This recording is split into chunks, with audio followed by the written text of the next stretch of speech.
Get comfortable. Pull your blanket up a little higher, close your eyes if you want, and let me take you somewhere. Somewhere familiar. A place where a pink rabbit dad sleeps on the couch like it's a full-time career. Where a blue cat navigates middle school with all the grace of a shopping cart with a broken wheel. Where a goldfish walks on legs he grew himself. Through love, through sewers, through sheer refusing to give up energy. A place called Elmore. A place that feels almost real, because in a very specific way, it kind of is. Tonight we're going through 200 facts about the amazing world of Gumball, and we're doing it the only way that feels right, which is quietly, carefully, like someone turning over rocks to see what's underneath. Not rushing, not shouting, just sitting together in the dark and talking about one of the most quietly extraordinary cartoons ever made. Whether you're already halfway to sleep or you're lying there with your mind going at full speed and you need something warm to bring it down, this is for you. Some of these facts are things you probably know, warm and familiar, like running into an old friend on the street. Some of them are things that will make you sit up slightly straighter, because they're the kind of detail that changes the way you see the whole show. And some of them are just genuinely beautifully strange, because this is Gumball, and strange is kind of the whole point.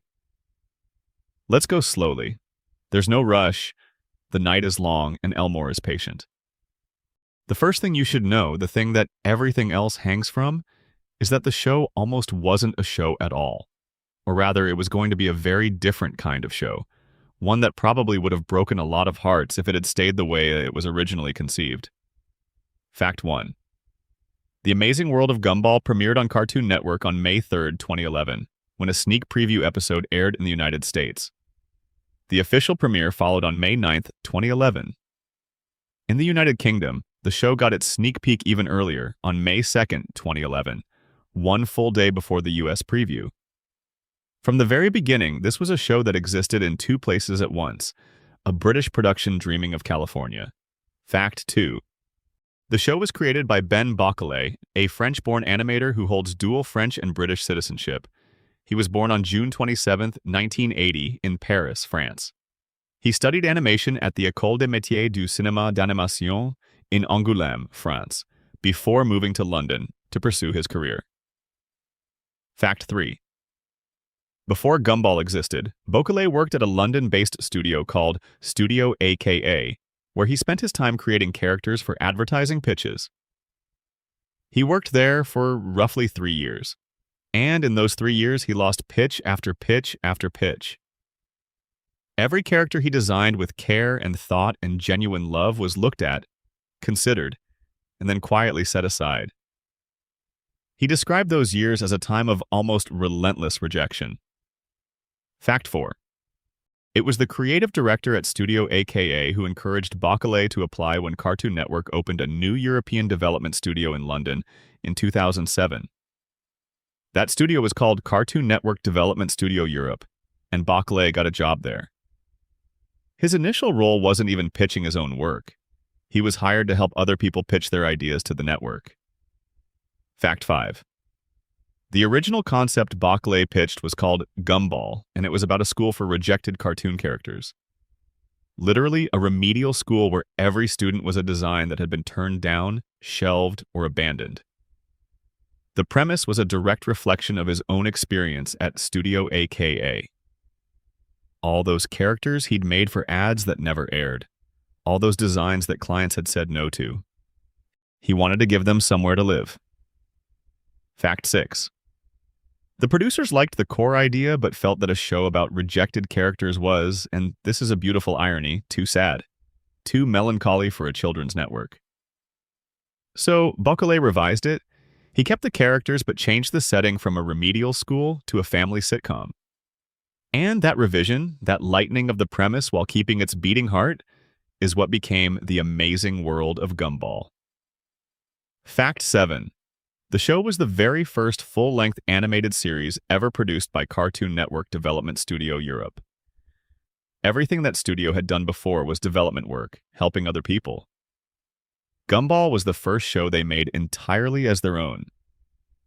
Fact 8. It was Turner Broadcasting executive Daniel Leonard, the vice president of original series and development at Turner Broadcasting UK, who greenlit the show. He saw what Bacalé was building and said yes. Fact 9. The Watterson family, the central family of the show, is named after Bill Watterson, the reclusive genius who created Calvin and Hobbes. Bacalé confirmed this in interviews.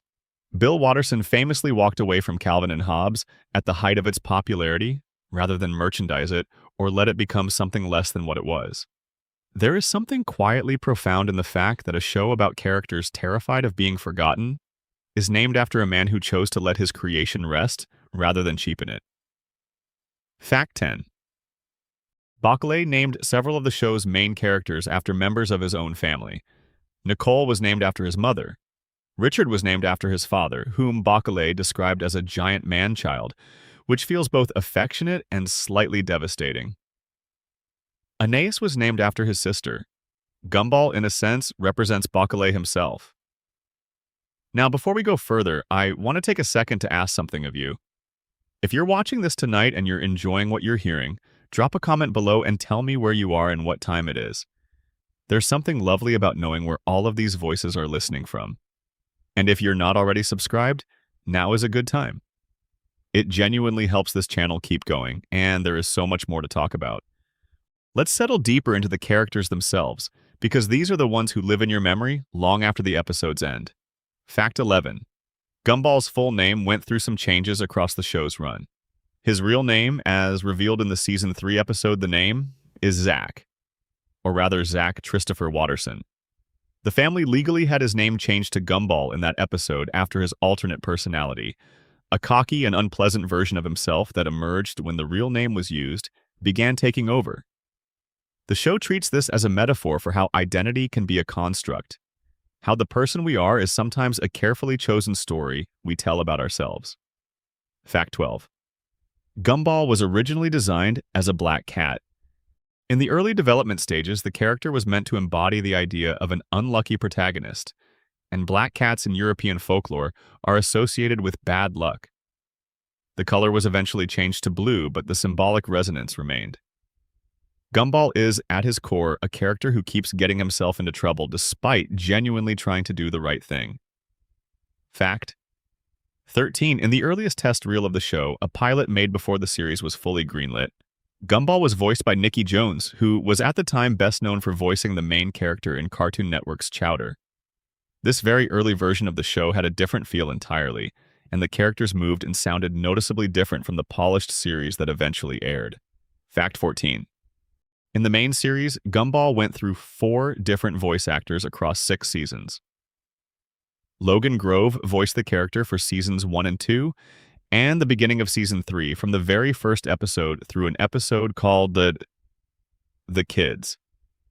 Jacob Hopkins then took over for most of seasons 3, 4, and the beginning of season 5.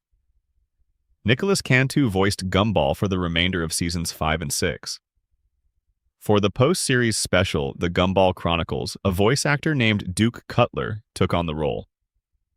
This level of voice actor turnover is unusual even for animated shows, and it happened almost entirely because Gumball's young voice actors simply grew up. Fact 15. There's a genius moment in the show where this real-world voice change is written directly into the story. In the Season 3 episode The Kids, Gumball and Darwin briefly hit puberty, and their voices crack and deepen.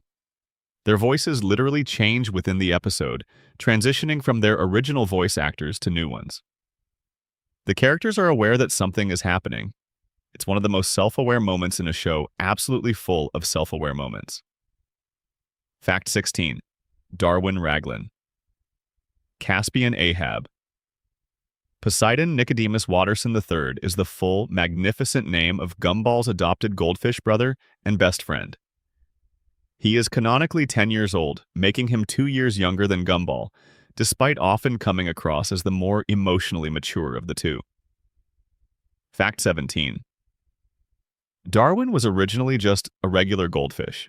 Before his transformation into the walking, talking, leg-having character we know, he was one of a series of replacement goldfish the family had bought for Gumball over the years. The earlier goldfish kept dying. Darwin survived, and then one day, apparently through the power of love and the logic of Elmore, he grew legs and became a person. The show explores this origin in remarkable depth in the Season 4 two-parter, The Origins.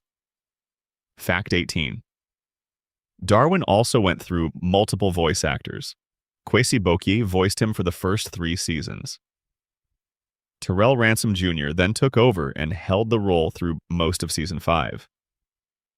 Daniel T. Hansley Jr. voiced Darwin for a period, and then Christian J. Simon stepped in for the later part of Season 6. Darwin's voice change was also acknowledged in-universe, similarly to Gumball's, in the Copycats episode where both characters briefly glitch and their voices shift. Fact 19. Nicole Watterson, the mother of the family, is a blue cat like Gumball. Her maiden name was Senacourt. She works at the Rainbow Factory, and the show eventually confirms she holds a doctorate, making her title literally Dr. Nicole Watterson. She is also canonically 38 years old, which means she had Gumball when she was roughly 26. This places her whole backstory, including the events of the episode The Choices, in a very specific and emotionally grounded timeline. Fact 20. Nicole's voice was provided by Teresa Gallagher for the entire run of the original series, and Gallagher is something of a cornerstone of the show's voice cast. She didn't just voice Nicole. She voiced Penny Fitzgerald as well, and beyond those two, she provided voices for at least 10 other distinct characters across the show's run. Teresa Gallagher holds the record for the most characters voiced by a single performer in the series. Fact 21. Richard Buckley Watterson is canonically 38 years old, the same age as Nicole, and he is a pink rabbit. He is officially listed as the laziest person in Elmore. This isn't just a character description. The show treats it as a fact of physics. In the episode The Job, when Richard gets hired as a pizza delivery driver and actually begins working productively, reality itself begins to collapse. The sky cracks. Buildings warp. It takes Gumball, Darwin, and Nicole racing to get him fired before the fabric of reality completely tears itself apart. Fact 22. Richard's voice has been provided primarily by Dan Russell, a North American actor based in London. In addition to Richard, Russell voiced an enormous range of characters across the series, including Tina Rex, Patrick Fitzgerald, the Donut Sheriff, Coach Russo, and more than a dozen others. In a show where the entire cast seems to double and triple up on voice duties, Russell was one of the most prolific performers. Fact 23. Aeneas Watterson, the 4-year-old pink rabbit genius who attends Elmore Junior High with her older brothers, has one of the more quietly absurd details hidden in her name. Her middle name is literally This was revealed in the Gumball Chronicles, where it's explained that Richard simply hadn't decided on a middle name in time for her birth, and the hospital recorded whatever sound he made while thinking. Fact 24. Aeneas is voiced by Kyla Ray Kowalowski, who was born on April 8, 2001 in Chicago, Illinois. Unlike Gumball and Darwin's voice actors who were replaced as they grew older, Kowalowski's voice naturally matured with the character across the series run, meaning Aeneas sounds slightly older in the later seasons without there being an abrupt transition. Fact 25. Gumball, despite being a cat, and Nicole, despite also being a cat, have children who are rabbits. Richard is a rabbit. This is the most visible sign that Elmore operates under a completely different set of biological rules than our world does. The show never explains this and treats it as completely unremarkable. Fact 26.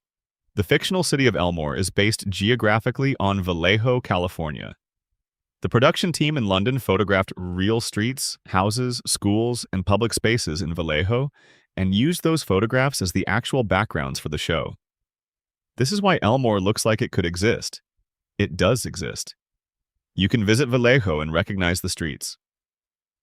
Fact 27. The Watterson family home is based on a real house at 1026 York Street in Vallejo, California.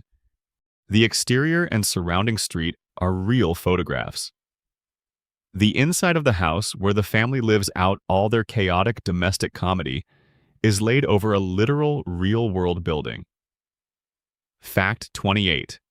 Elmore Junior High's exterior and playground scenes are based on Lincoln Elementary School in Vallejo, California.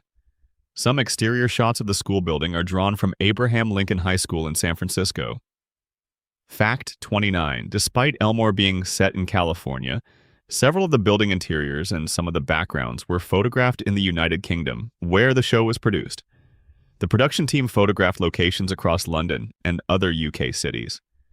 The result is that Elmore is this beautifully impossible blend of California sunshine and British architecture, two places that should never fit together, but somehow do. Fact 30.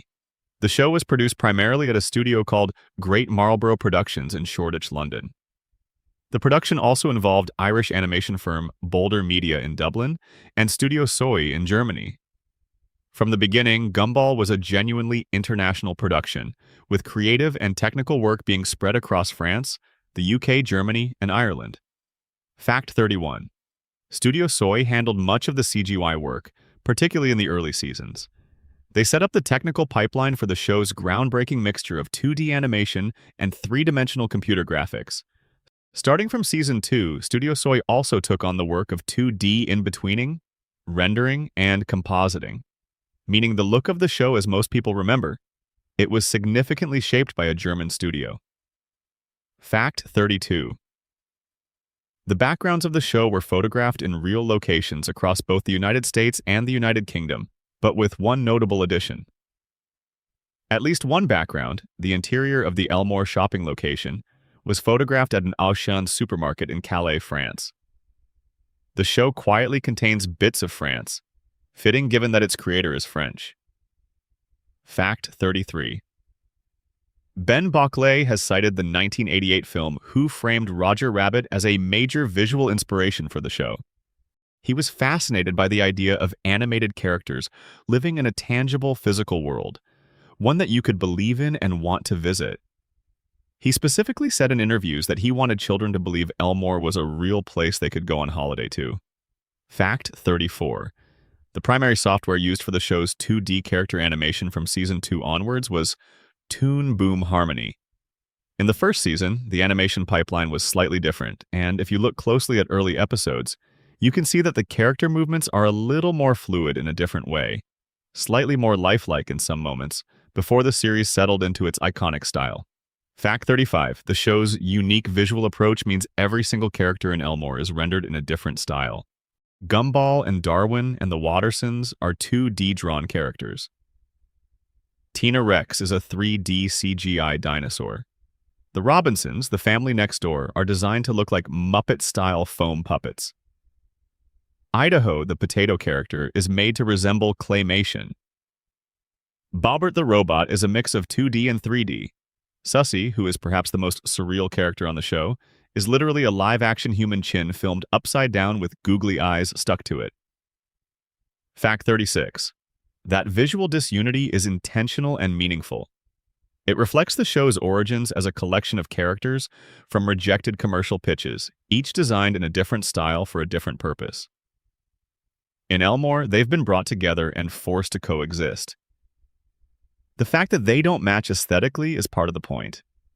They were never supposed to exist in the same world, and yet here they are. Fact 37. The show uses its mixed media aesthetic as an actual storytelling tool. When the void begins consuming Elmore in the Season 6 finale, the animation doesn't just show buildings crumbling. The visual styles of the show begin separating. The carefully maintained illusion that all these different animation techniques belong in the same world starts to come undone. The end of Elmore looks like what it literally is, a collage falling apart. Fact 38. In the Season 4 episode The Fury, there's a fight sequence between Nicole Watterson and a character named Yuki Yoshida. This fight is animated in a completely distinct 1980s shonen anime style, a full stylistic break from the rest of the episode. This sequence was produced by Studio 4 Degrees Celsius, a respected Japanese animation studio. The show just reached out to a Japanese studio and asked them to animate a martial arts sequence in a vintage anime aesthetic. And they did. Fact 39. The episode The Puppets, which is the Season 5 finale, involves actual physical puppets made in collaboration with Becky Sloan and Joe Pelling, the creators of the horror-adjacent web series Don't Hug Me, I'm Scared. The puppet segment, which takes place inside a disturbing world that the puppets inhabit, took approximately 3 months to produce just for that roughly 5-minute segment of a single 11-minute episode. Fact 40. A sign of just how unusual the show's production was. It takes roughly 1 year to produce a single episode, and at any given time during the show's peak, about 26 episodes were in production simultaneously. This was a massive creative and logistical operation spread across multiple studios in multiple countries. Fact 41. Penny Fitzgerald, Gumball's love interest and later girlfriend, starts the show as a mysterious peanut-shaped character with antlers. Her family, including her father Patrick, her mother Judith, and her sister Pauline, are all similarly encased in shells. It is not until the Season 3 episode The Shell that we find out what Penny actually looks like.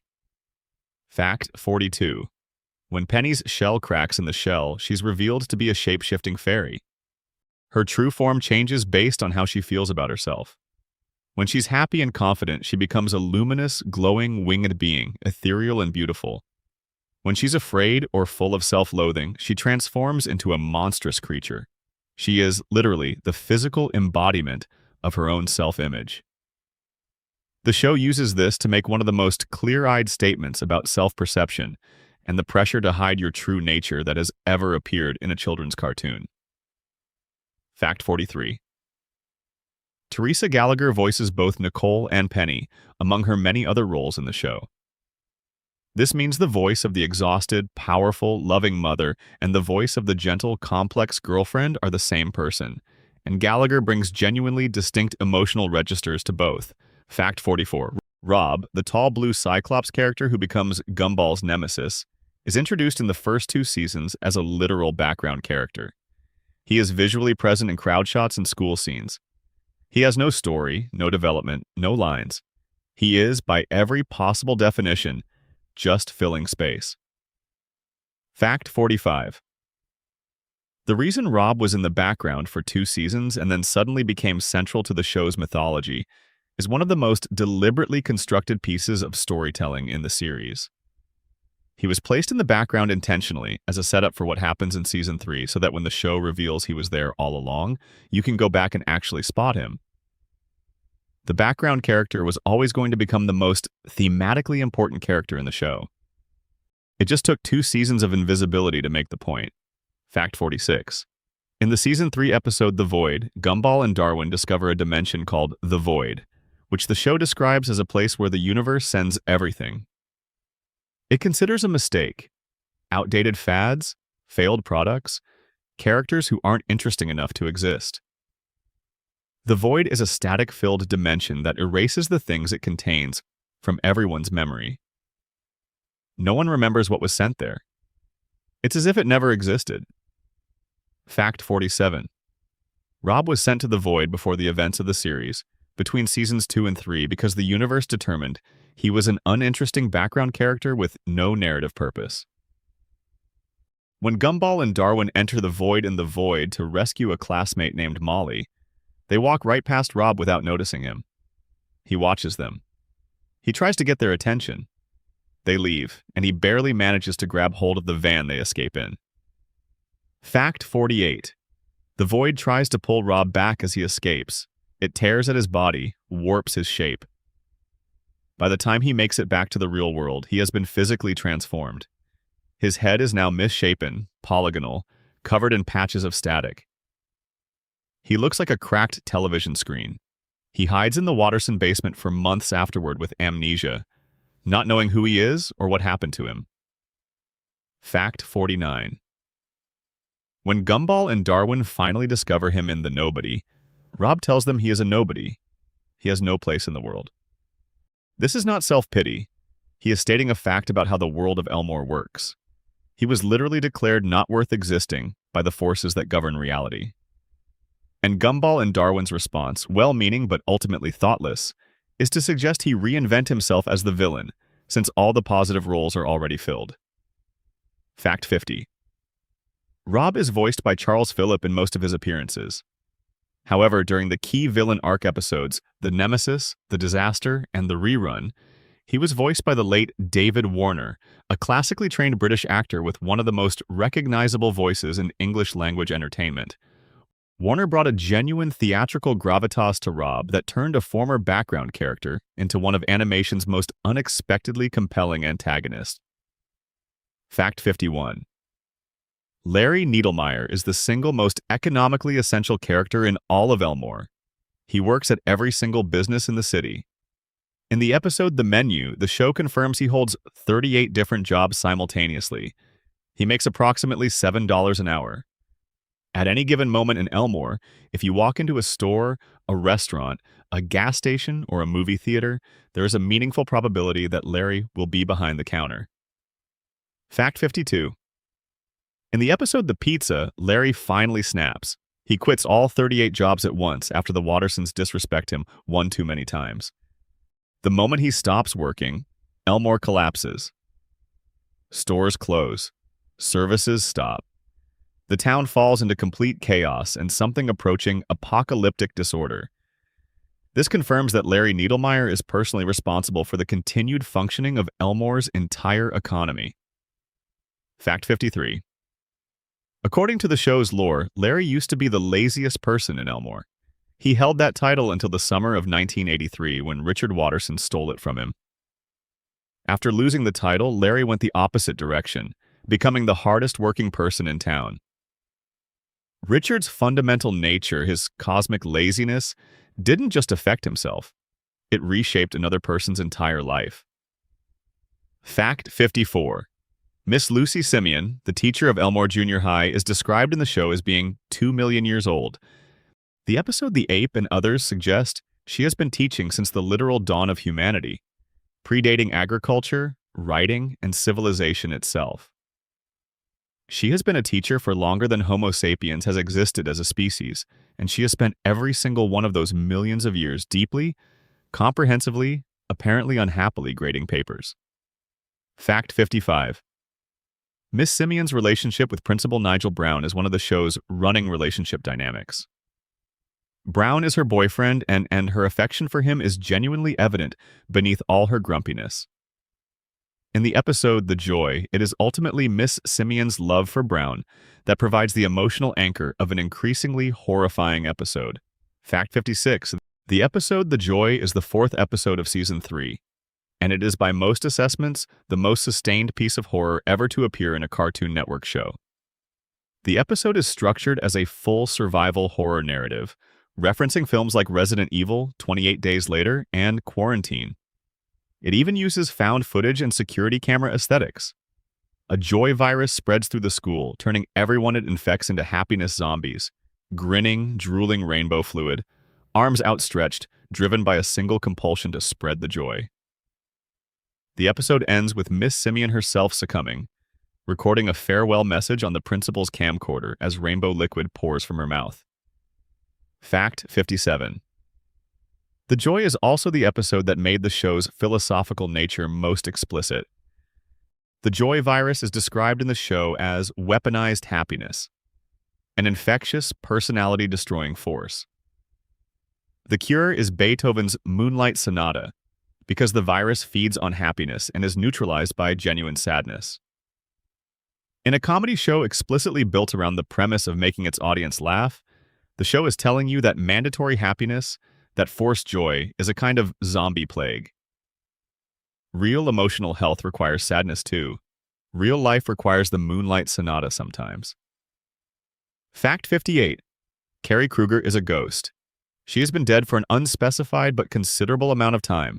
She attends Elmore Junior High as a student despite being canonically deceased. Her situation is played mostly for deadpan dark comedy. She is the goth friend who rolls her eyes at everything. But the show occasionally reveals glimpses of genuine melancholy in her character, someone who cannot eat, cannot touch, cannot age, and is stuck in middle school for what might be eternity. Fact 59. Carrie eventually becomes Darwin's girlfriend, in what the show handles with surprising and genuine tenderness. Their relationship is sweet and unusual and a bit heartbreaking if you think about the long-term implications, which Darwin, being 10 years old and an optimist, probably doesn't. Fact 60. Banana Joe's mother, Banana Barbara, is a prophetic painter. Every painting she has ever completed has come true.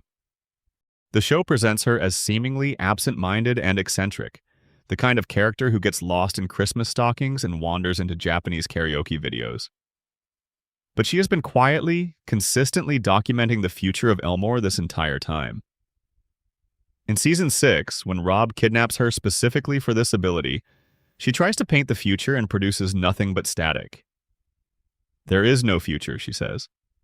And that line, delivered in a flat and eerie tone, is one of the most haunting moments in the entire series. Fact 61. The show premiered before it had even been renewed for a second season, which made the March 2011 renewal announcement notable. The second season was greenlit 2 months before the first episode had even aired in the United States. Fact 62. Seasons 1 through 3 were produced as packages of 2 11-minute segments that were broadcast as single 22-minute episodes outside of the United States. Inside the US, the 2 segments aired separately. Starting from Season 4, all episodes were produced and aired as individual 11-minute episodes worldwide. This structural shift coincided with the show finding its creative identity and settling into the format it would carry through to its finale. Fact 63. Season 1 had 36 episodes. Seasons 2 through 5 each had 40 episodes. Season 6 was the longest season, with 44 episodes. This brought the original series total to 240 episodes before you count the miniseries. The franchise as a whole, including Darwin's Yearbook and the Gumball Chronicles, reached 294 episodes of the original series by the time the final episode of those specials aired. Fact 64. Study 4. Almost every single episode title follows the same naming convention. The followed by a noun. The responsible. The DVD. The ghost. The void. The shell. The disaster. There are exactly 2 exceptions across the entire original run of the show. Those episodes are called Halloween and Christmas, both of which are holiday specials. Every other episode in the series plays by the naming rule. Fact 65. The show is rated TV-Y7-FV in the United States. The FV stands for Fantasy Violence, a rating designation that was, by some accounts, invented partly to describe shows exactly like this one. The rating technically suggests the show is for children 7 and older, but the actual content of episodes like The Joy, The Void, The Inquisition, and countless others suggest the show was always building toward an audience well beyond that. Fact 66. Ben Bockelay wrote the vast majority of the show's episodes himself, in collaboration with writers James Lamont and John Foster. This is an unusual degree of creator involvement for a show of this scale. The episodes that Bockelay didn't write are actually easier to identify because they're in the minority, a relatively small number across the show's entire 240-episode run. Fact 67. 67. In the episode The Signal from Season 5, the show breaks in the most literal way possible. Gumball and Darwin are having a normal day when reality begins glitching. Their sentences are cut off mid-word. Scenes jump forward. Actions loop. The show itself appears to be experiencing a signal disruption, a broadcast failure. And the show presents this not as a metaphorical crisis, but as exactly what it looks like. Their universe is a television broadcast, and the signal is failing. Fact 68. The episode The Test features Gumball taking an online personality quiz, discovering he's been categorized as the loser of his social group, and attempting to change his behavior. The moment he stops playing his assigned role, another character named Tobias steps into the protagonist slot, and the show literally becomes a different show. The visual style changes to a cheap-looking sitcom complete with laugh track. Haraya, the ice cream fangirl character, serves as narrator and explains that nature hates a vacuum. When the protagonist vacates his role, someone has to fill it. The episode ends with the revelation that it was all Tobias's dream, a metatextual joke about dream episode cliches, but also a genuinely uncomfortable implication about the nature of Gumball's world. Fact 69. The episode The Downer from Season 2 depicts Gumball waking up in a world where everyone has disappeared. He spends the episode alone in a silent, increasingly oppressive Elmore.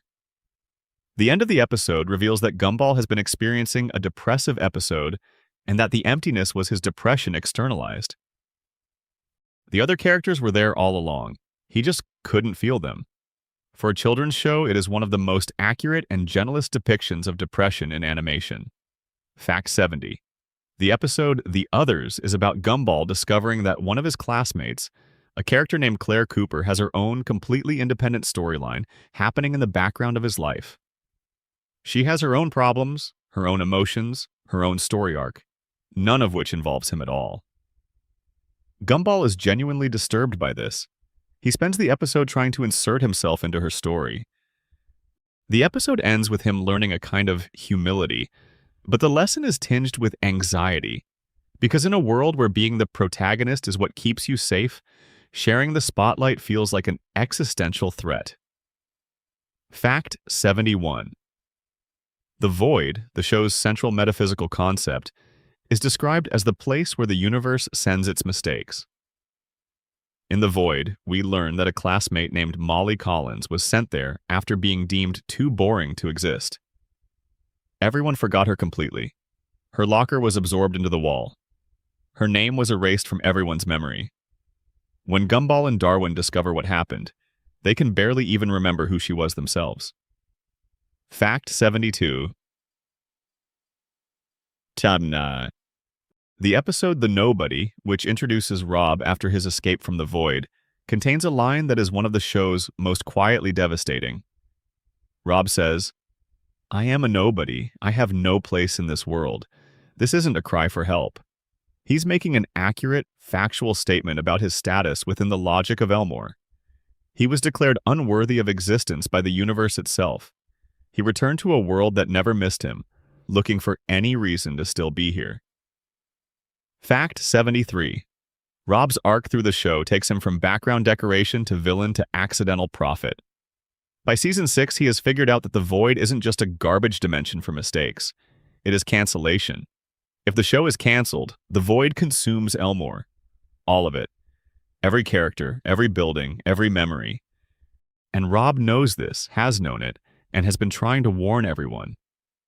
In the Inquisition, he disguises himself as a school superintendent and tries to forcibly transform every character in the school into a live-action human being so they can escape into the real world when Elmore is destroyed. Nobody listens because he's the villain, and that's his role. Fact 74. The season 6 finale, The Inquisition, ends with Rob falling into the void as it begins destroying Elmore. He goes first. The character who spent the entire series trying to warn everyone, trying to save them, is consumed first. The screen cuts to static, and that was, for several years, the final image of the amazing world of Gumball. Static. A character screaming for help and nobody listening. Fact 75. Ben Bockley has confirmed that the cliffhanger ending of The Inquisition was not entirely his choice. Production realities meant the planned movie that would have resolved the story couldn't be made immediately. He publicly committed to resolving it, and years later, it was resolved in the revival series. Fact 76. The Wonderfully Weird World of Gumball, the revival that arrived in 2025, includes an episode called The Rewrite, which serves as the resolution to the Inquisition's cliffhanger. In this episode, Rob makes another sacrifice, deliberately falling back into the void to prevent Gumball and Darwin from discovering that their world is fictional, because that discovery would trigger the void's destruction all over again. He saves everyone. Nobody knows he did it. He becomes nobody, again, by choice, to protect the people who never fully understood him. Fact 77. In the revival series, Rob is saved from the void between the events of the two series by a figure known as the Awesome Store Operator, or the Van Shopkeeper, a mysterious character who has sold plot-relevant objects throughout the original series. Rob's role in the revival shifts him from antagonist to guardian. He is no longer trying to destroy Gumball. He is trying to protect Elmore. The villain became the secret protector. Nobody knows. Nobody will know. Fact 78. The universal remote that appears in The Disaster and The Rerun, the two-part Season 5 story that serves as the show's first serious attempt at its meta-narrative, is a device that can control reality like a television remote. It can rewind time, pause events, fast forward, and change visual filters on the world itself. The show's logic is internally consistent about what it means. Reality in Elmore operates like a TV show, and the remote can be used to navigate that broadcast. Fact 79. When Rob uses the universal remote to rewind time at the end of the rerun, he erases his own reconciliation with Gumball. Gumball had reached out to him in the void. They had connected. Rob rewound time to undo the catastrophic damage he had caused, but the rewind also erased the memory of that moment of genuine friendship. Rob chose to undo the one real connection he'd ever had in order to fix what he'd broken. He gave it up, and nobody will ever know that he did. Fact 80. Sarah G. Lotto, the ice cream cone character, is the show's in-universe audience. She is depicted as an obsessive fan of Gumball and Darwin, who writes fan fiction about them, follows them around, and documents their adventures. Her name is a reference to Sarah Fell, the show's actual producer.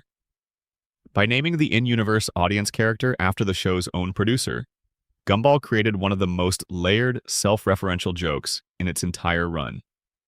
Fact 81. The production studios that worked on The Amazing World of Gumball were spread across multiple countries. The main studio was Great Marlborough Productions in Shoreditch, London. Studio Soy in Germany handled CGI and post-production work. Boulder Media in Dublin, Ireland contributed to early seasons. The result was a truly European production living inside a fictional California town. Fact 82. The show aired in over 160 countries. This wasn't just broad availability, it was genuine international viewership. The Amazing World of Gumball became one of the most globally watched children's shows of its era. Fact 83. In the second season premiere in the United States, the show was the #1 broadcast of the day among boys aged 2 to 11 and boys aged 6 to 11. It was also #1 in its time period among kids aged 2 to 11 across all demographics. A British show set in fictional California, made by a French creator, was dominating American children's television ratings. Fact 84. By the time Season 4 was airing, The Amazing World of Gumball had surpassed 165 million viewers globally in just the first quarter of 2016. That's 165 million people watching a show about a blue cat and his goldfish brother get into trouble in a suburb that doesn't quite follow the rules of physics. Fact 85. The show has won 38 awards across its franchise lifetime as of the original series' end. These include multiple British Academy Children's Awards, an International Emmy Kids Award, an Annie Award for Best Animated Television Production for Children in 2012, a Kidscreen Award for Best Animated Series in 2012, a Prix Jeunesse in 2012, and the Best Television Production Award at the Annecy International Animated Film Festival. Fact 86. The show won 8 British Academy Children's Awards across its run. It was also nominated for the BAFTA 11 additional times without winning. That is a remarkable record of sustained recognition from one of the most prestigious awards bodies in British entertainment. Fact 87. The Irish animation studio Boulder Media was part of the team that won the International Emmy Kids Award in 2012. Their creative director at the time, Robert Cullen, described being over the moon with the recognition. Boulder Media's contribution to the early look and feel of the show was significant, particularly in establishing the character animation style that would define the series. Fact 88. The Amazing World of Gumball was, per Cartoon Network's own statements, the #1 rated show on the network globally. This meant it held that position across every territory where the network operated, not just in the United States. Fact 89. The show's music was composed primarily by a team including Jacob Sherwood and a rotating cast of composers. The background music score of the show is notable for its tonal range, capable of shifting from gentle domestic sitcom warmth to genuine horror scoring within a single episode. The Joy, for example, uses Beethoven's Moonlight Sonata as an in-universe plot device, placing one of the most famous pieces of classical music in Western history at the center of a zombie apocalypse parody. Fact 90. The show developed a genuinely devoted cult following among adults well beyond its target demographic. It became a show that parents watched with their children and then kept watching after the children had gone to bed. Its reputation as one of the sharpest, most philosophically engaged cartoons ever made grew steadily throughout its run and has only solidified since. Fact 91. In Season 5, Ben Bockelay announced on his Twitter page that an upcoming crossover episode would air, but didn't reveal with which show. This teasing announcement became something of an event. The eventual reveal that the crossover was with Don't Hug Me, I'm Scared was both unexpected and, in retrospect, absolutely perfect. Fact 92. Don't Hug Me, I'm Scared is a British web series created by Becky Sloan and Joe Pelling.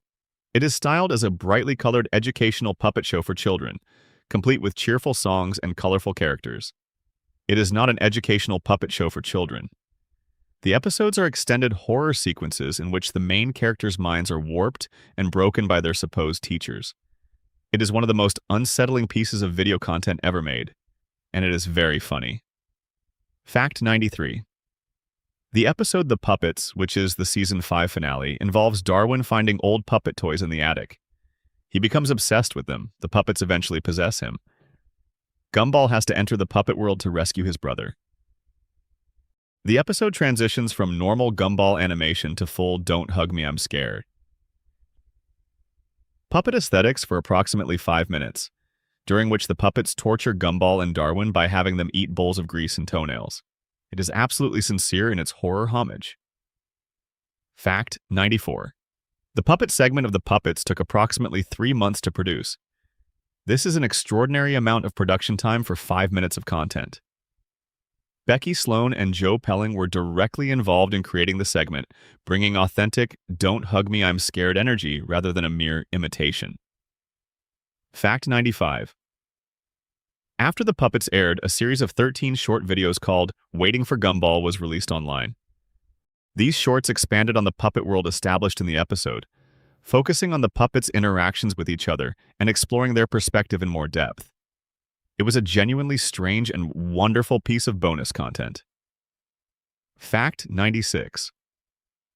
The episode The Copycats from Season 5 is the show's direct response to Miracle Star, a Chinese animated series that had plagiarized multiple scenes from The Amazing World of Gumball's first episode, almost shot for shot.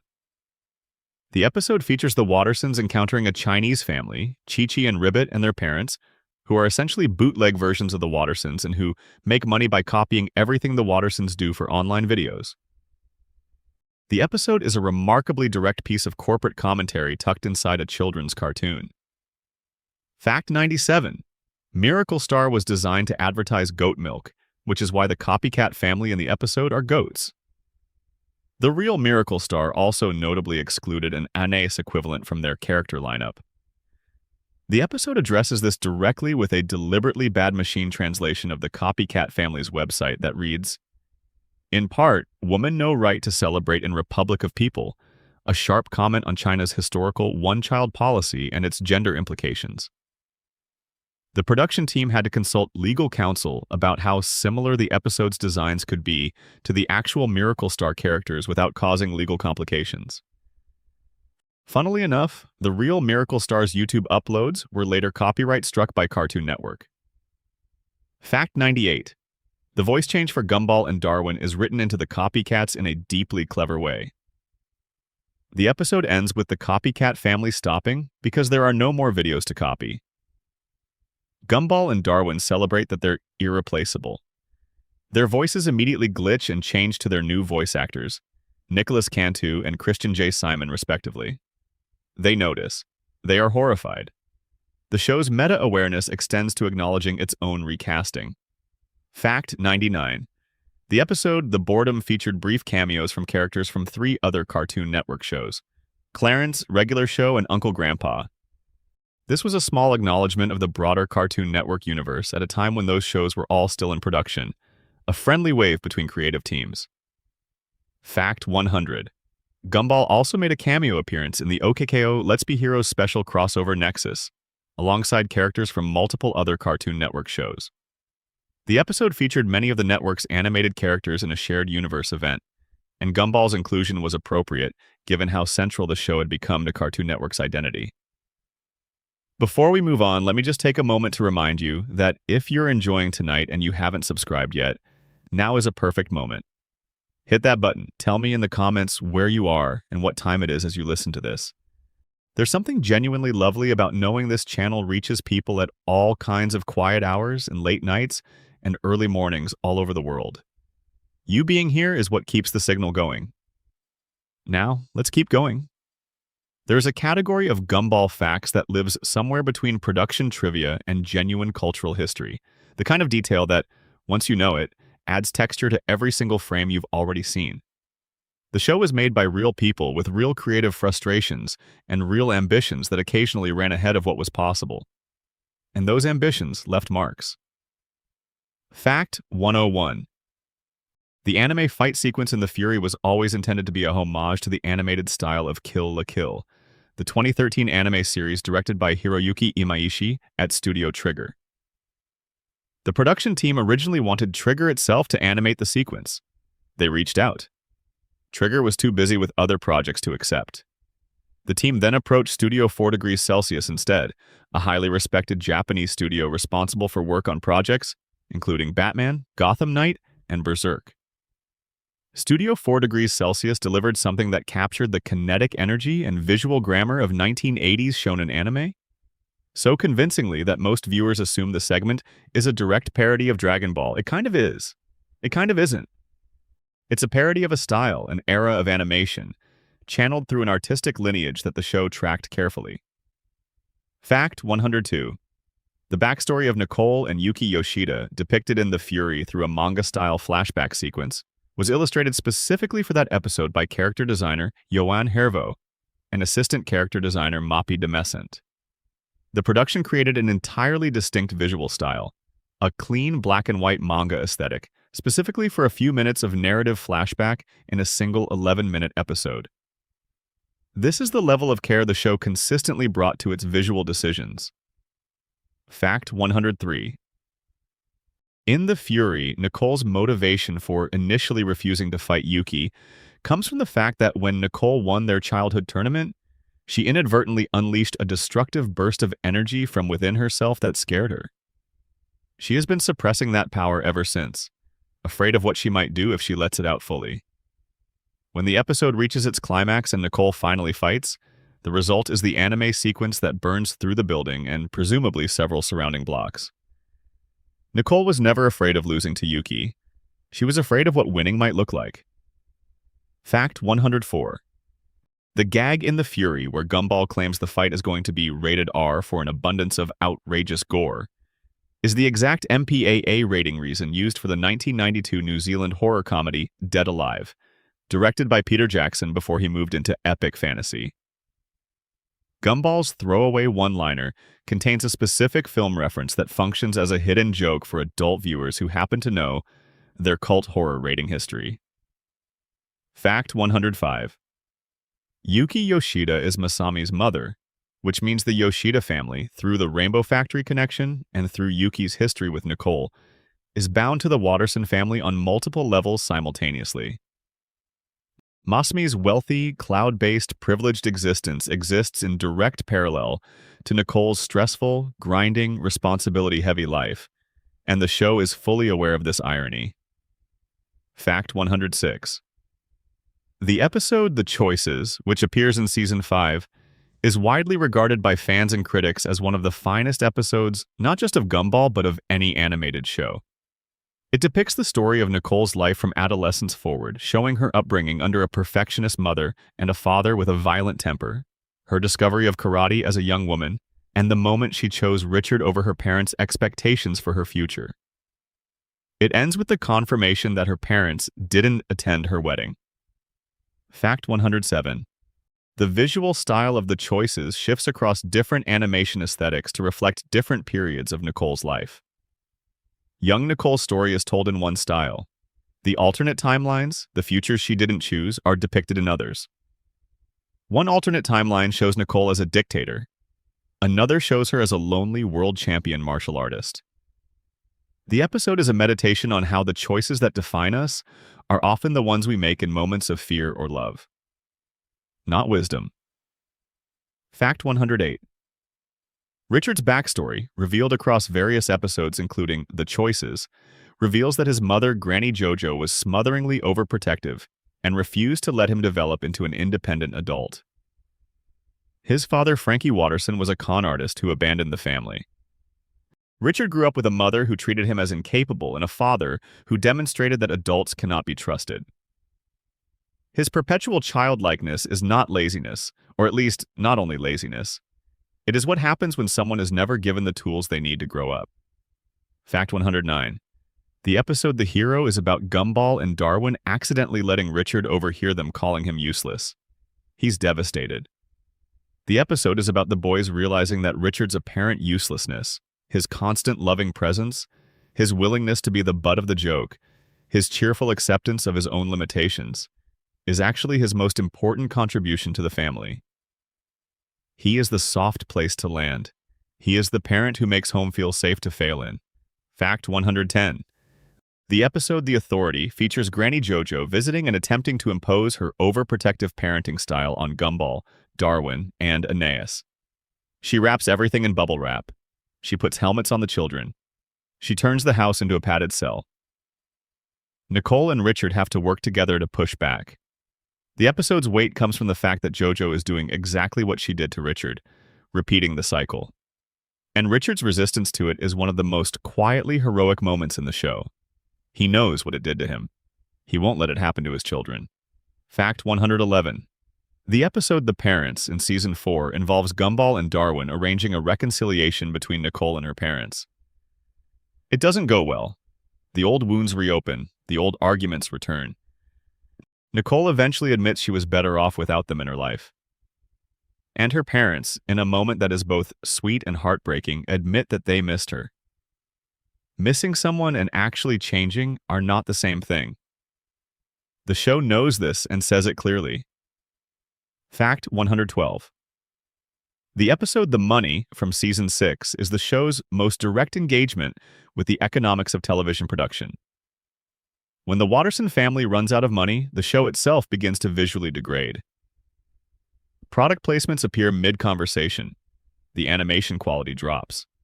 Characters begin randomly endorsing products. The visual quality of Elmore deteriorates in direct proportion to the family's financial decline. The show is drawing a direct line between commercial viability and narrative existence. When the money goes, the world goes. Fact 113. Hector Jotunheim, the enormous giant student at Elmore Junior High, cannot fit inside most school buildings. His mother manages his emotions obsessively because if Hector experiences strong feelings, his physical size makes him a genuine threat to the city around him. He has been taught that his feelings are dangerous. He has learned to suppress everything.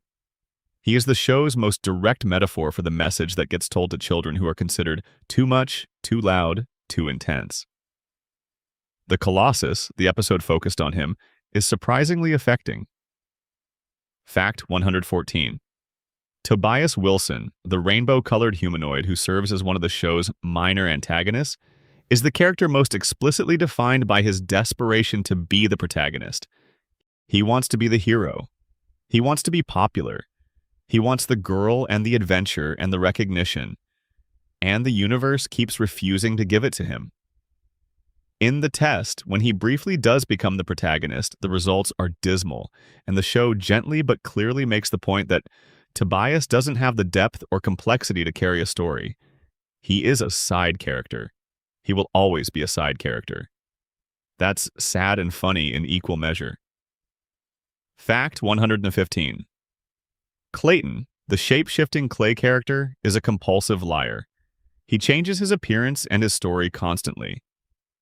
The show's dark implication about Clayton is that he lies and shapeshifts because he genuinely doesn't know who he is. He has no stable self to return to, so he becomes whoever seems most convenient. He is a walking identity crisis, a character so uncertain of his own reality that he constructs new ones daily. Let me take a moment here to describe something about the texture of watching this show because I think it matters to how these facts land. When you're watching Gumball casually, as entertainment, as background noise, as something pleasant to have on in the afternoon, all of this is funny. Richard's laziness is funny. Larry's 38 jobs are funny. The joy is funny and a little weird. The show is genuinely, functionally hilarious.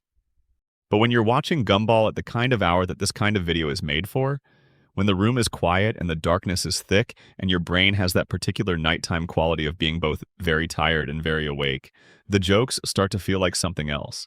They feel like the kind of thing you laugh at because the alternative is something heavier.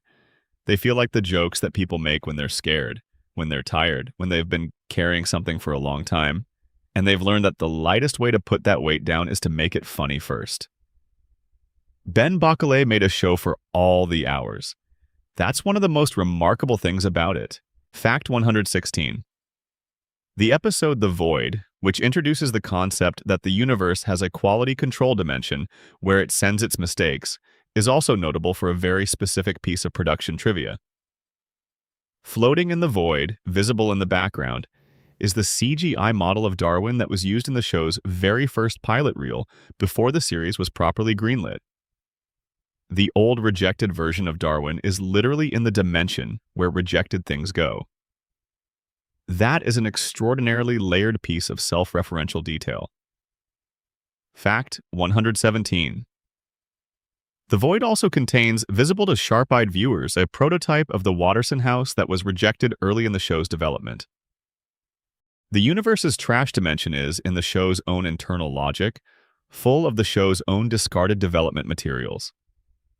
Gumball contains its own production history as mythology. Fact 118.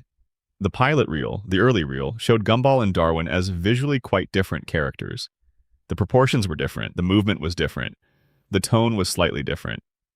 The version of Darwin in that pilot was a more rounded, different-looking design that didn't survive into the series proper. Seeing it in The Void is the show acknowledging that even its own creative process produces things that don't make the cut.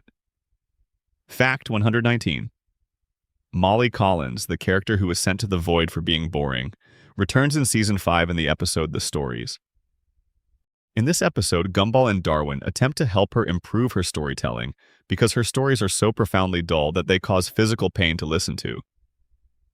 The episode is structured around how truly, spectacularly boring her stories are. This is an act of narrative kindness, the show acknowledging that Molly earned her place in the Void by the show's own internal logic, then bringing her back and making her boringness the entire point, giving her, paradoxically, her most memorable role. Fact 120. The episode The Disaster and its companion. The rerun formed the two-part Season 5 story where Rob, armed with the universal remote, traps Gumball in a series of frozen and rewound moments of time in order to destroy his life and take everything he values. The sequence where Rob uses the remote to freeze Darwin, prevent Penny from meeting Gumball, isolate him from his family, is genuinely distressing.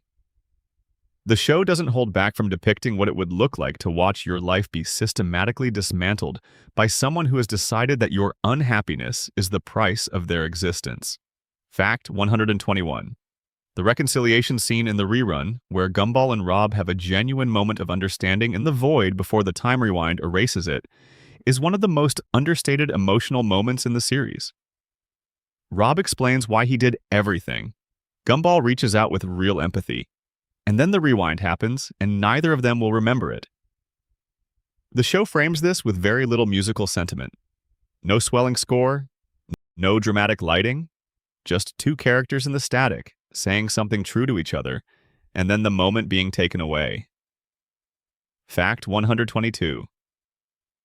David Warner, who voiced Rob in The Nemesis Through the Disaster, was a Welsh actor born on July 29, 1941. Who died on July 24, 2022. During his career, he appeared in productions including Time Bandits, Titanic, Star Trek, Wallander, Twin Peaks, The Return, and dozens of other major film and television projects. His voice brought an unexpected theatrical dignity to Rob that transformed a cartoon villain into something considerably more compelling.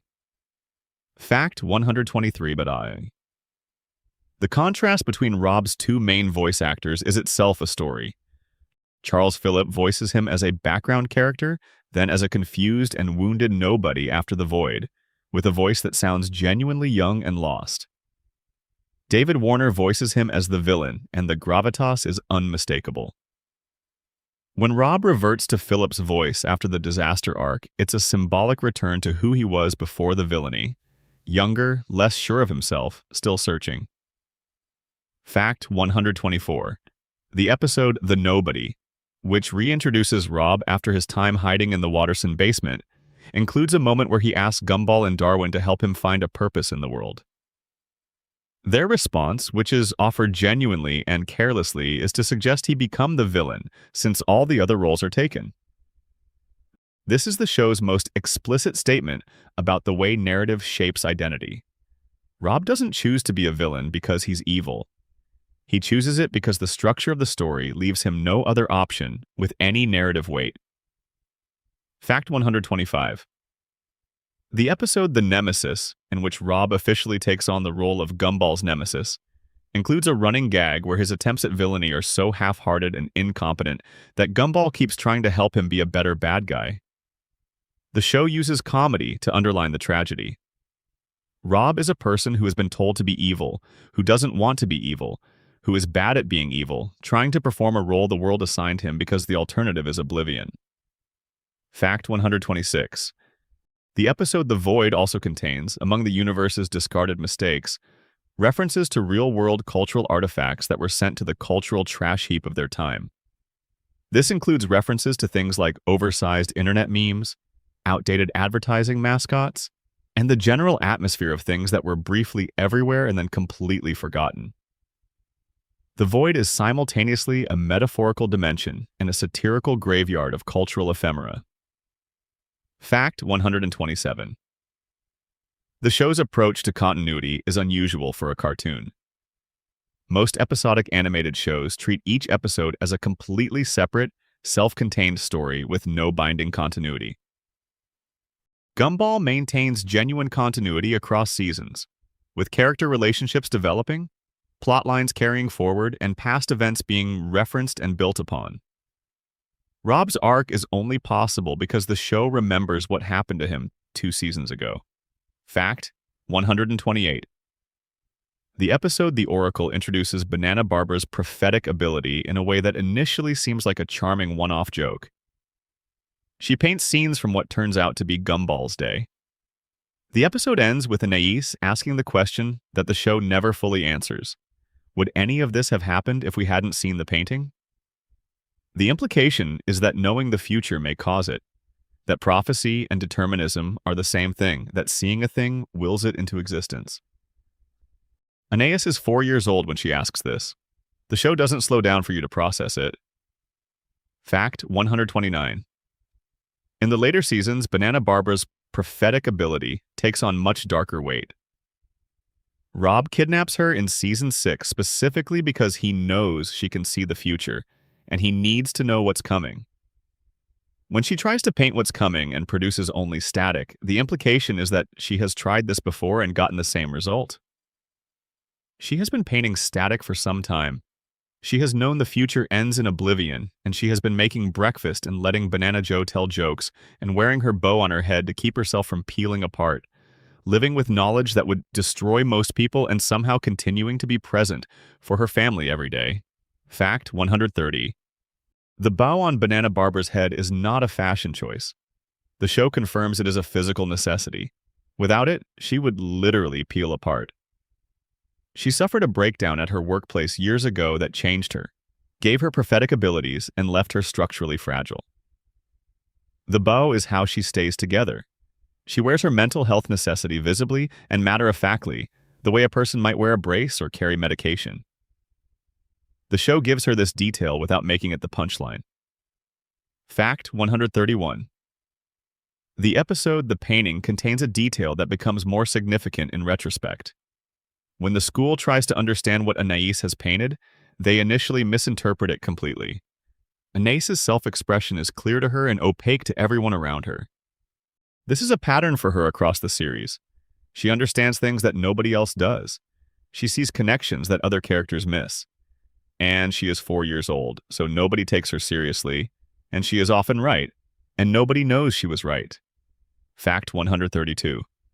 There is a running thread across the series of characters who possess knowledge that nobody believes. Rob knows about the Void and the cancellation. Banana Barbara can see the future. Anais frequently understands the nature of a problem before anyone else does.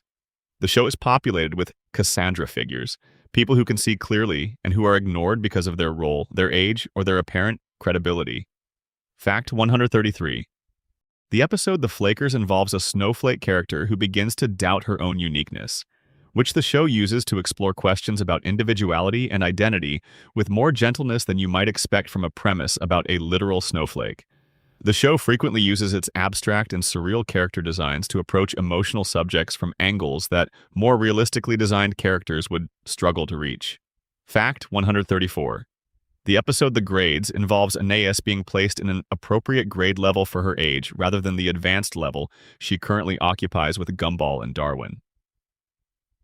The episode explores what happens when someone who has defined themselves by their intelligence finds themselves in a context where that intelligence is just expected, normal, unremarkable.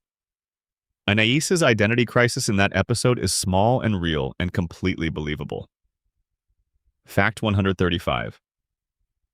Bobert's attempts to understand and experience emotion are handled across multiple episodes with surprising care. He isn't simply played as a robot who fails to understand humans for laughs. The show treats his desire to feel as genuine and his partial success at it as meaningful. In The Friend, when he helps Anais with her friendship problems, there is a warmth to his behavior that suggests his processing of human interaction has developed into something that might, if you're generous, be called feeling. Fact 136. The episode The Plan is an early season episode that establishes the show's capacity for structural comedy, where the humor comes not from jokes, but from the escalating logic of a situation that keeps getting worse in precisely predictable ways.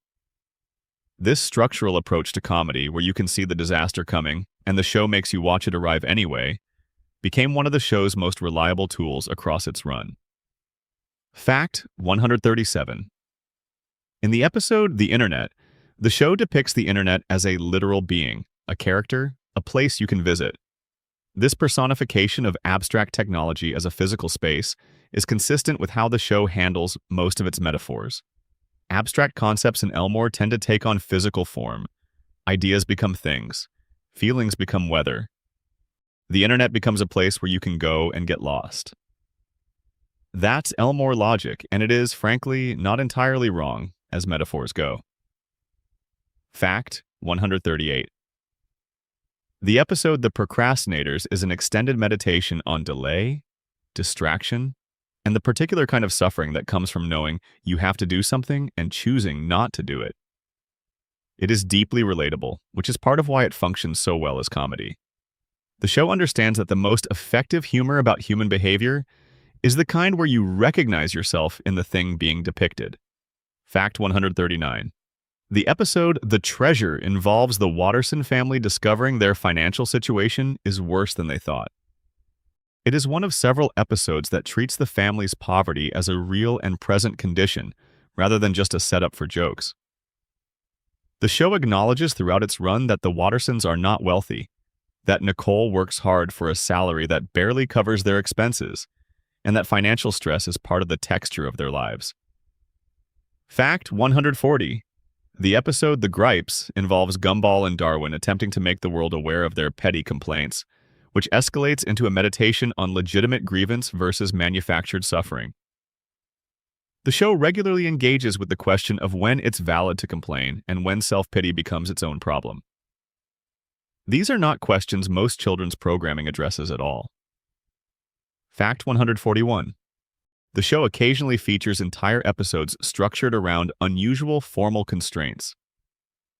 The Silence is an episode about characters not speaking. The compilation is structured as a series of unrelated short segments. The Inquisition is structured partly as a school inspection with bureaucratic horror aesthetics. The show uses formal experimentation as readily as it uses character-driven storytelling, and often both at once. Fact 142, the episode The Compilation, which strings together multiple brief and seemingly unrelated vignettes, is one of the show's most experimental formal choices. It abandons the episode as story structure entirely and becomes something closer to a sketch comedy collection. The quality varies, but the ambition is consistent. The show was always willing to try something different and risk it not working. Fact 143. The episode The Singing is the only episode in the entire original series that Gumball doesn't appear in. It focuses entirely on minor characters bursting into song, functioning as a musical episode without the main character. This was a deliberate choice to demonstrate that Elmore exists and has its own energy even in Gumball's absence. Fact 144. The episode The Sucker and the Spin-offs are the other episodes where Gumball doesn't appear. The spin-offs is particularly meta, presenting alternate versions of the show that could exist, with other characters as protagonists in other genres. It's the show explicitly acknowledging that it could be many different things, that the format it has chosen is a choice rather than an inevitability. Fact 145. The episode The Tag involves the entire Watterson family becoming physically unable to stop touching each other, which escalates in exactly the way you'd expect. The episode uses the absurd premise to explore the sometimes suffocating closeness of family life. The way the people you love most can also drive you completely insane, and the difference between wanting to be near someone and being forced to be. Fact 146. The episode The Nest involves the discovery of a nest of evil creatures in the Wattersons' garden. It functions as a straightforward horror comedy, but the specific brand of horror it employs, small things multiplying and spreading in your home before you realize the scale of the problem, is drawn from genuine domestic anxiety in a way that makes it more unsettling than it has any right to be. Fact 147. The episode The Console involves the family being trapped inside a video game that Richard bought from the mysterious van shopkeeper, and it functions as an elaborate parody of role-playing game conventions while simultaneously being a story about family dynamics under pressure. The show uses the video game framework to put familiar characters in unfamiliar situations and reveal things about how they behave under stress. Fact 148. The episode The Egg involves Nicole arranging a playdate for Anais with a family. Nicole considers more respectable and responsible than the Wattersons. The episode becomes about Nicole's relationship with her own judgment of herself and her family, about the internalized shame that comes from believing you're not good enough. The episode ends with Nicole accepting the chaos of her own family and punching Felicity Parham in the face, which is thematically appropriate. Fact 149.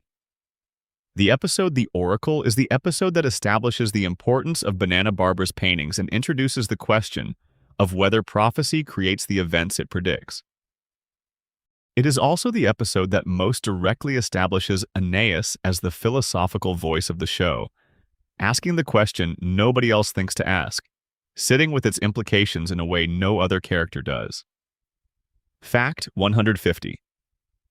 The episode The Responsibility from Season 1 is one of the very first episodes that established the show's tonal range.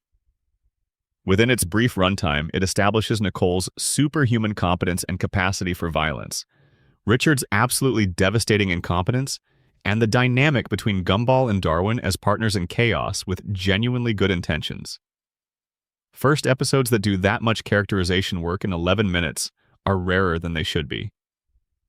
Fact 151. The show's music has its own distinctive quality.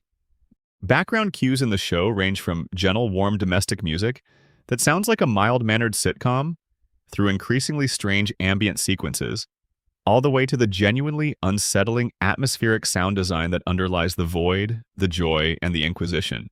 The score is a tonal map of the show, responsive to what it needs to be at any given moment. Fact 152. The episode The Password involves Gumball and Darwin discovering that Anais has been given a secret password by Nicole and Richard, a code word for when she needs to be picked up from social situations. The episode treats this as a family secret, a practical tool for a 4-year-old navigating social anxiety, and it becomes a comedy episode about jealousy and sibling dynamics. But the detail itself, that Nicole and Richard have set up a specific safety mechanism for their youngest child, is a quietly touching piece of parenting. Fact 153. Penny's father, Patrick Fitzgerald, is one of the show's more complex secondary characters. He is controlling, frightened, and genuinely loving, all three things simultaneously, and none of them mutually exclusive. His fear of Penny's shape-shifting abilities comes from a real place. His family has been told for generations that their true nature is dangerous and needs containment. He believes this. He acts on it. He is wrong to do so, but he isn't doing it from cruelty. Fact 154. In the revival episode, The Amadane, the show finally gives the Fitzgerald family's shell-wearing a direct origin. Penny's grandmother explains that the shells are protective gear. Uncontained Fitzgeralds can transform in response to strong emotions, and those transformations, in moments of extreme feeling, can be destructive. The shells protect others from the family, but the price of that protection is that the family is never fully known, never fully seen by the world they are protecting. Penny breaks this cycle. Her grandmother, we learn, always hoped someone would. Fact 155. The Penny-Gumball relationship, which develops across the entire 6-season run of the original series, is one of the longest-running and most carefully developed romantic arcs in Cartoon Network history. From their mutual paralysis in early seasons, through the shell-breaking moment of Season 3, through the complications introduced by Penny's revealed true form, through the mature and tested relationship of the later seasons, the show gave them time. It let them grow. It treated their love as something worth taking seriously. Fact 156. The episode The Rival involves Aeneas and the family dealing with a new baby who appears to be competing with Aeneas for intelligence and family attention. The episode plays with sibling rivalry and the anxiety of being replaced, while using a character who is explicitly presented as a threat to the family's dynamic. It is one of the show's weirder premises executed with genuine comic precision. Fact 157. The episode The Neighbor involves the family's attempt to befriend the Robinsons going catastrophically wrong in both directions. The Robinsons' hostility is so deeply embedded that any gesture of goodwill is interpreted as an attack. The episode makes the Robinsons sympathetic in a dark way. Their hostility isn't cruelty, it's armor. They have been in a world of chaos for so long that they have learned to treat any approaching warmth as a threat. Fact 158. The episode The Ghost, one of the very first episodes of the series, involves Carrie possessing Gumball's body so she can experience eating food. It was one of the earliest signs that the show was willing to go to surprisingly dark territory. Carrie's motivation isn't malicious. She just misses the experience of tasting things. She is a dead child who misses eating, and the show presents this with the gentle comedy it gives to most of its bleaker ideas. Fact 159. The episode The Apology involves Gumball and Darwin trying to get Miss Simian to apologize to them, leading to a series of escalating encounters where the show explores the difficulty of admitting wrongness when your entire identity is built on being right. Miss Simian's pride isn't vanity, it's load-bearing. If she admitted she was wrong, she would have to re-examine 2 million years of professional behavior. Fact 160. The episode The Society is a parody of conspiracy theories and secret societies that also functions as a commentary on the human need to believe that there is a plan, that someone is in charge, that the world's chaos is organized.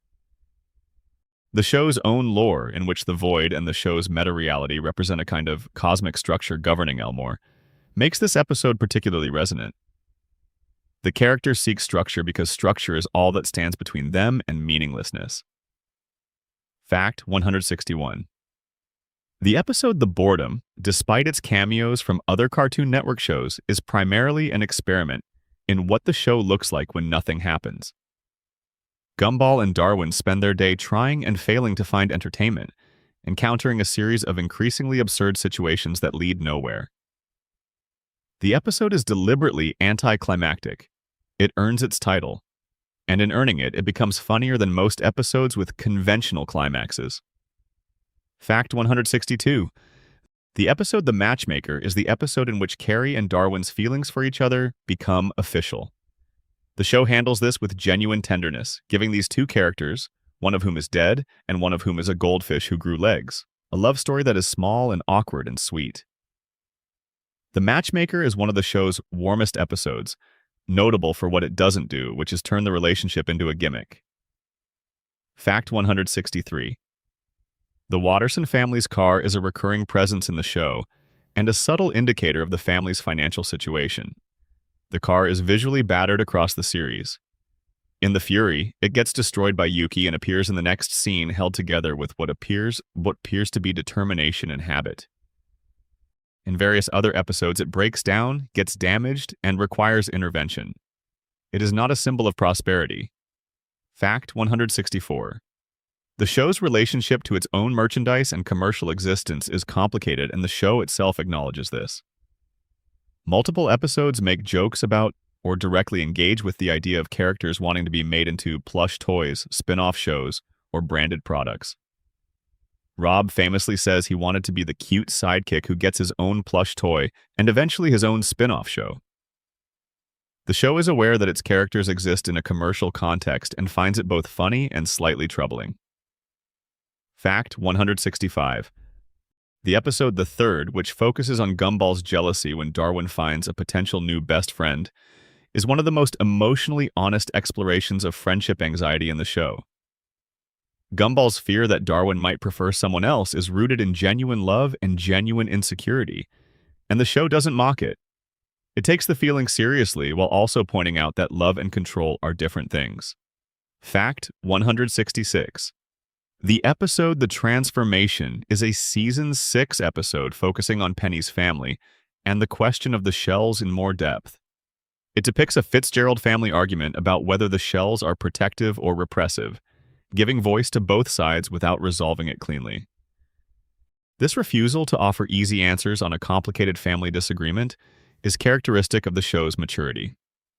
Fact 167.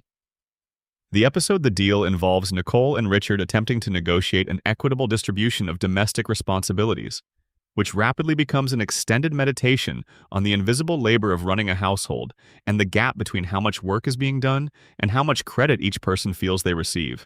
The episode is funnier than it has any right to be given its subject matter. Fact 168.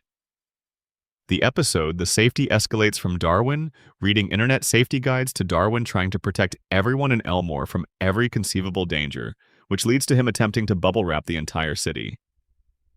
The episode is about the way safety consciousness can become its own kind of control, its own way of making a world small and manageable in a way that removes the very things that make life worth living.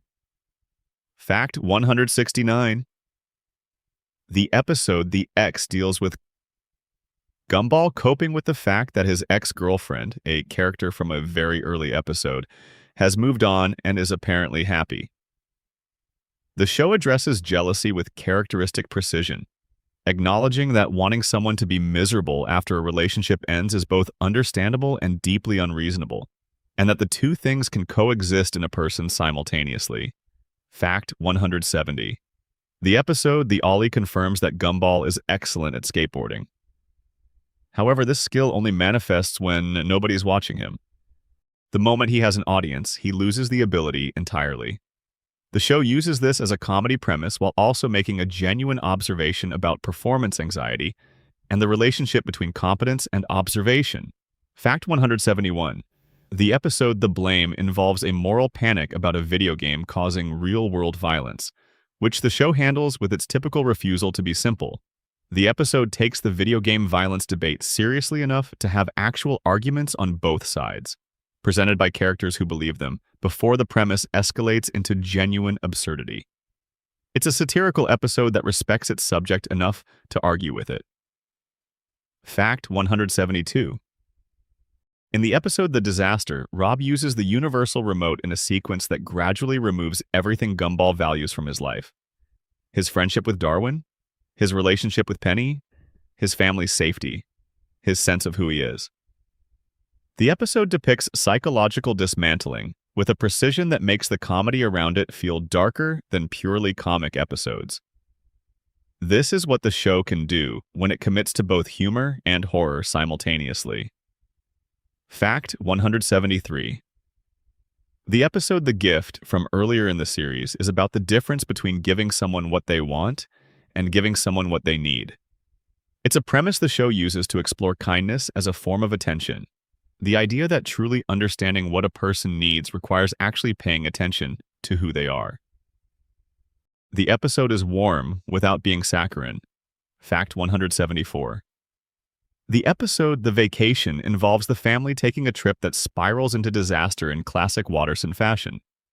What distinguishes it from similar episodes is the genuinely affecting moment near the end, where the family, having survived the disaster, simply sits together and is glad they did. The show's family dynamics work precisely because the love underneath the chaos is never in question. Fact 175.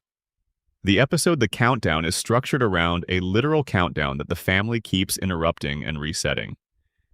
It is an exercise in structural comedy that derives all of its humor from the mechanics of the premise, with no character development, no message, no emotional content beyond the escalating frustration of a countdown that will not reach zero. It is the show demonstrating that it can be funny with absolutely nothing but commitment to an absurd formal constraint. Now let's talk about the show's place in the larger landscape of animation, and why the way it arrived at this moment in its history matters. Fact 176. The Amazing World of Gumball occupies a specific and unusual position in the history of animated television. It premiered at a moment when Cartoon Network was simultaneously running Adventure Time, Regular Show, and The Amazing World of Gumball, three shows that all shared an approach to animation as a medium for genuinely ambitious storytelling. The three shows influenced each other and influenced a generation of animators and writers. The creative energy of that period at Cartoon Network was exceptional. Fact 177.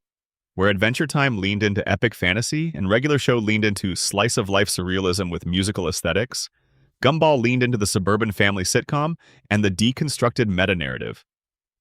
The three shows were doing three different things with the same basic question, which was, what can animation do that live action can't? And how much of the real world can we smuggle into a children's cartoon before someone notices? Fact 178. The show's influence on younger animators and writers who grew up watching it is beginning to be visible in the animation landscape of the mid-2020s. Shows that take mixed media aesthetics seriously, that engage with meta-narrative without being cute about it, that treat children's television as a context for real philosophical content, all have Gumball in their DNA somewhere. Fact 179. The show's critical reputation grew steadily and somewhat slowly. Early reviews called it fine. A good show? Better than expected. As it developed across seasons, the critical conversation shifted. By seasons 4 and 5, it was being discussed in terms that had previously been reserved for animation aimed at adults. By the time it ended, the conversation was firmly settled. This was one of the best animated series of its generation. Full stop. Fact 180. The fan community around the show is particularly interesting because it contains people who watched it as children and people who came to it as adults, and their experience of the show is genuinely different. Children who grew up with it have a relationship to it that is partly nostalgia and partly recognition, seeing things in it now that they didn't understand before. Adults who found it later came to it purely through its reputation as something worth watching on its own merits. Fact 181. The episode The Reboot from Season 6 is explicitly about what it would mean for the show to start over. It depicts a version of Elmore that has been rebooted, where the characters are different, the premise is different, the whole world has been reset to factory settings. The show uses this premise to make the argument that what makes the show what it is isn't the format or the premise.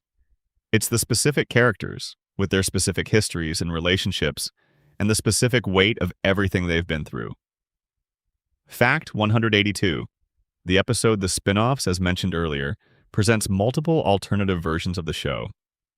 This isn't merely a comedy premise, it's the show saying, directly, that there are other stories these characters could have been, other shows they could have inhabited, and then demonstrating that those other versions are worse, for various reasons that are all different, but all come down to the fact that they don't have the specific thing that this version has, which is the specific history and texture and love that Bacala's version accumulated over 6 seasons. Fact 183. The revival's decision to retitle the show The Wonderfully Weird World of Gumball, rather than calling it Season 7 of The Amazing World of Gumball, is, according to Warner Bros. Discovery, a technical distinction that reflects a genuine corporate and creative situation. From a creative standpoint, however, the show's own description of the revival was clear. It is not technically Season 7 of The Amazing World of Gumball, but creatively, it feels like another season of Gumball. The characters behave as if no time has passed. The tone is continuous. Fact 184. The teaser for the revival, released on May 19, 2025, depicted Gumball and Darwin waking up in a house that is abandoned and in ruins, discovering that they have been asleep for 7 years and are now late for school. This premise, the show has simply picked up after its rest, as if the gap between seasons was just a very long nap, is both funny and thematically consistent. Gumball has never been particularly interested in the passage of time. Why should the revival be? Fact 185. The revival has been received by the fan community with generally positive warmth, though some viewers noted that the voices of new cast members took adjustment time. The show's new voice cast, in particular Alcaio Thiele as Gumball, had a difficult job, stepping into roles that were deeply embedded in the memories of people who had grown up with the original voice performances. Fact 186. One of the more unusual facts about the show's production history is that Ben Bockelay initially departed the show entirely after Season 6. He left, said it was the end of the story he'd wanted to tell, and stepped back. He then spent years watching the fan response, watching the demand for more, watching the story remain unresolved, and eventually decided to return.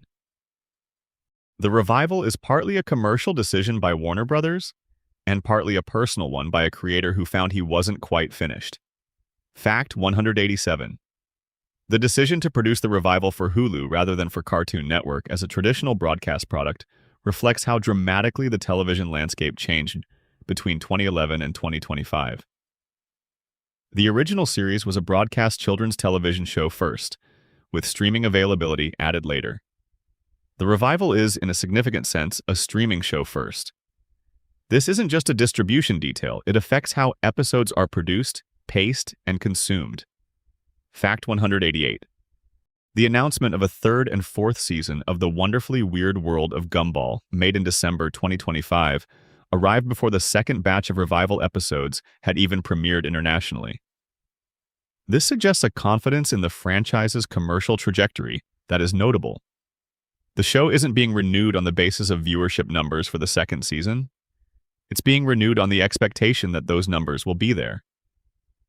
Fact 189. The show has now been running in one form or another for 14 years.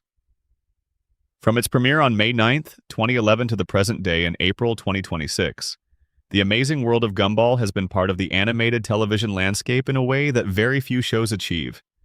Most shows run their course and fade. Gumball ran its course, went quiet for 6 years, and came back. Fact 190. The show's global reach means it has been dubbed into dozens of languages and watched by children who grew up in countries where English is not the primary language. The visual humor, the physical comedy, the expressive character designs, and the mixed media aesthetics all cross language barriers in ways that purely dialogue-driven comedy cannot. The show was, in a sense, built to travel. Fact 191. The show's approach to parody is unusually thorough. When it parodies a genre or aesthetic, it doesn't just use surface markers. The Joy doesn't just look like a horror film, it uses horror film grammar, including pacing, camera angles, sound design, and narrative structure. The Fury doesn't just look like anime. It uses anime visual language with genuine fluency.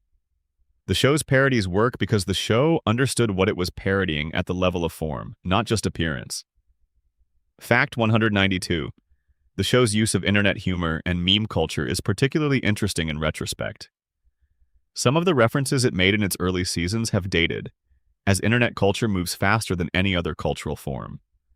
But the show's awareness that internet culture exists and shapes the world is baked in so deeply that even when specific references become obscure, the sensibility remains contemporary. The show understood that the internet was a force, not just a punchline. Fact 193. The episode The Disaster, in which Rob gains genuine world-altering power, is interesting not just for its meta-narrative implications, but for what it chooses to do with that power. Rob's use of the remote is deeply personal. He doesn't try to rewrite reality on a grand scale. He targets the specific things in Gumball's life that matter most to Gumball and systematically removes them. He is not trying to be a supervillain, he is trying to hurt someone who he feels hurt him in the most personal and specific ways available. Fact 194. The Gumball Chronicles, the second miniseries following the original series, included a storyline called Ancestor Act, which revealed Anais's middle name as mentioned earlier. But the Chronicles also contained genuinely new content and character moments, not just clip show material, making it a valuable piece of the franchise for fans who wanted more after the finale. Fact 195. The show's Season 6 is often described by fans as the most ambitious season and also the most uneven. It was the longest season, with 44 episodes. It contained some of the show's most celebrated episodes, including The Inquisition, The Choices, and various others. It also contained episodes that felt like they were running out steam or trying too hard. The Inquisition's cliffhanger feels different in the context of a season that was stretching to fill its runtime. The tragedy at the end hits harder because of the longueurs that preceded it. And now as the dark gets a little deeper and the night gets a little quieter, let me bring you to the last few. Fact 196. The show's central theme, which runs through every episode, whether it's being explored seriously or played for comedy, is the terror and wonder of existing at all. Every character in Elmore is dealing with a version of the question, do I matter enough to keep being here? Rob asks it loudest. Larry answers it by working without rest. Nicole answers it by being stronger than anyone should have to be. Richard answers it by being present and warm in a world that would prefer him to be more useful. Darwin answers it by being the most good-hearted version of whatever he was shaped into. And Gumball answers it by refusing to stop moving, by keeping things interesting, by never sitting still long enough to hear the silence. Fact 197. The show's brilliance is inseparable from its willingness to not explain itself. The void is real. The characters' awareness of their own fictionality is real. Rob's sacrifice is real. But the show never stops to underline these things or explain why you should care. It trusts the audience to feel the weight, to connect the dots, to understand that the comedy and the horror are the same thing, looking at you from different angles. Fact 198. Ben Bockelay named his show's central family after Bill Watterson. Bill Watterson created Calvin and Hobbes and then walked away from it to protect its integrity. Bockelay created the amazing world of Gumball and spent years fighting to bring it back to protect its characters. The difference between them is the difference between a world where the creator can simply stop and a world where stopping means the characters disappear. In Bockelay's show, you don't get to simply stop. You have to fight to keep the signal going. Fact 199. The Amazing World of Gumball ran for 294 episodes across its original 6 seasons and 2 miniseries. It won 38 awards. It aired in over 160 countries. It accumulated hundreds of millions of viewers. And it was built, at its core, from characters nobody wanted. Characters that had been rejected, shelved, and set aside. Characters that existed in a slush pile until someone decided they deserved a home. Ben Bockelay gave them one. And then he gave them something even better. Stories worth telling. Fact 200. And here, finally, is the fact that ties all the others together. The Amazing World of Gumball is a show that is genuinely afraid of being forgotten. That fear is baked into every frame of it, into the void and the static and Rob's desperate arc and Banana Barbara's blank canvases and the show's relentless need to be interesting, to be worth watching, to justify its own existence, episode after episode. And because of that fear, because it was made by people who understood what it cost to be irrelevant, it became the opposite of forgettable. It became the kind of show you carry with you, the kind of show you think about late at night when the room is quiet, the kind of show that taught a generation that comedy and philosophy are not opposites, that the funniest things are often the truest ones, and that sometimes the greatest act of love is to keep showing up even when the static is getting louder and the signal feels thin. Elmore is still out there. The Wattersons are still causing chaos. The void hasn't won yet. and as long as there's someone watching, it never will. Thank you for spending this time with me tonight. If you made it all the way here, you're exactly the kind of person this channel exists for. The kind of person who wants to go deep, who wants to understand why the things they love are worth loving, who finds comfort in the careful examination of something that genuinely mattered. If you enjoyed tonight, please leave a like. It means more than you probably realize, and subscribe if you haven't already. Every subscriber keeps this signal running. Every comment, every share, every person who stays until the end. You're part of what makes this possible. And if you have a fact about Gumball that you think I missed, drop it in the comments. I want to know. I'm always looking for the detail I haven't found yet. Good night. Sleep well. The static is just background noise. Elmore is still there.